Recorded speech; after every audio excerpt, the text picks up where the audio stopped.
निर्णय बांधकाम कामगारांसाठी घेतलेला आहे। या राज्याचे यशस्वी मुख्यमंत्री आदरणीय देवेंद्रजी फडणवीस, दोन्ही उपमुख्यमंत्री एकनाथरावजी शिंदे, अजितदादा यांच्या मार्गदर्शनात कामगार विभागामार्फत आज जे या राज्यातील बांधकाम कामगार आहे यांना निवृत्ती वेतन देण्याचा एक मोठा निर्णय आज आम्ही घेतला। आपल्याला माहित असेल की 1996 साली केंद्र सरकारने हा कायदा आणला। 2007 साली महाराष्ट्र सरकारने सुद्धा याचे नियम बनवले आणि 2011 महाराष्ट्र राज्याने इमारत व इतर बांधकाम कल्याण मंडळाची स्थापना केली आणि यामध्ये बांधकाम कामगारांना 60 वर्षाच्या नंतर कोणताही लाभ हा मिळत नव्हता।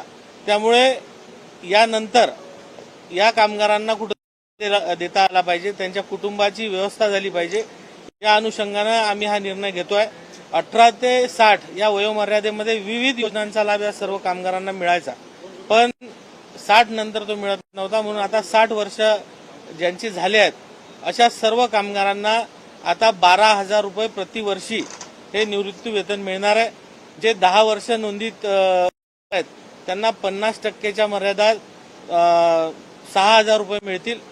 जे 15 वर्ष नोंदीत कामगार आहेत अशा लोकांना 75% मर्यादेमध्ये 9,000 मिळणार आहेत आणि जे 20 वर्ष नोंदणी ज्यांची पूर्ण झाली आहे अशा सर्वांना 12,000 रुपये प्रतिवर्षी हे निवृत्ती वेतन आम्ही देणार आहोत। याची केंद्र सरकारने ज्या आपल्याला नियमाच्या सूचना दिलेल्या आहेत, सूचना आहेत, या सूचनांच्या नुसार याची कार्यावली आम्ही तयार करतोय आणि यानंतर आज आपल्या महाराष्ट्र राज्यामध्ये जे 58 लाख बांधकाम कामगार आहेत ते आणि यानंतर जे नोंदीत होणार आहेत अशा सर्व कामगारांच्या कुटुंबाचं आणि कामगारांचं भविष्य हे आम्ही याच्यामध्ये सुरक्षित करीत आहोत। साधारणतः यासाठी किती विशेष निधीची तरतूद करण्यात कामगारांची मोठी आहे? नाही, याबाबत आपल्याला माहिती आहे की बांधकाम कामगार मंडळ जे आहे या माध्यमातून हा निधी आम्ही वर्ग करणार आहोत।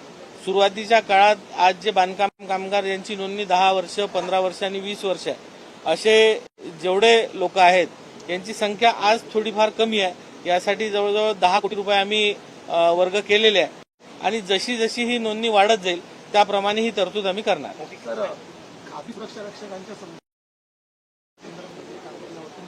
काय फायदा कशा प्रकारे होणार आहे? खासगी सुरक्षा रक्षक सुधारणा विधेयक आम्ही कालच विधिमंडळात पास करून घेतलं। यामध्ये आपल्याला कल्पना असेल की सुरक्षा रक्षक मंडळाची जी स्थापना झाली ही बॉम्बे शॉप ॲक्टच्या अंडर झाली होती आणि त्याच्या व्याख्येमध्ये जे आस्थापना यायच्या त्याला हे सुरक्षा रक्षक मंडळाचे नियम लागू होते। आज आम्ही ते व्याख्या बदलून ही महाराष्ट्र सरकारच्या जे शॉप ॲक्टचा जो कायदा आहे त्या अंतर्गत हे सुरक्षा रक्षक मंडळ आपण आणलाय। त्यामुळे याची व्याख्या अधिक व्यापक झाली आहे आणि आता इंडस्ट्रीज नाही तर इतर ज्या आस्थापना आहे ज्यामध्ये दवाखाने असतील, शिक्षण संस्था असतील यांना सुद्धा त्याच्या कार्यक्षेत्रात आम्ही आणतोय। या संस्था आणि मालकांकडून पिळवणूक होत होती सुरक्षा रक्षकांची, थांबेल का या कायद्यातून?